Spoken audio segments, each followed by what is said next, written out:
Nënkryetari i lëvizjes vetëvendosje Glau Konjufsa tha se partia e tij e ka përjashtuar një koalicion me PDK-n, ndërsa tregoi se me Fatmir Limajin kanë pasur gatishmëri për bashkëpunim.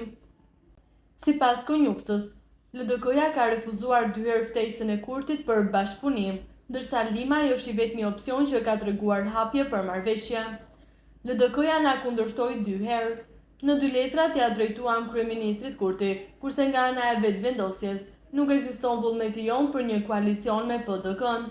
Me kënd ne jemi të vullnetshëm të bëjmë qeverinë dhe me këtë e kemi hasur edhe prej palës tjetër.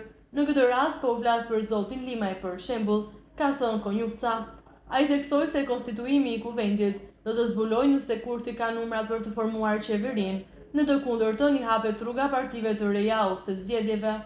Nëse zoti Kurti nuk e ka kapacitetin për me ndërtu numrat për qeverinë, atëherë i vjen radha Bedri Hamzës, apo sido që është në diskrecion të presidentes për të dhënë mundësinë e dytë. Pas kësaj ezaurohen të gjitha dhe kemi një rrugë të qartë drejt zgjedhjeve, është shprehur Konjufsa.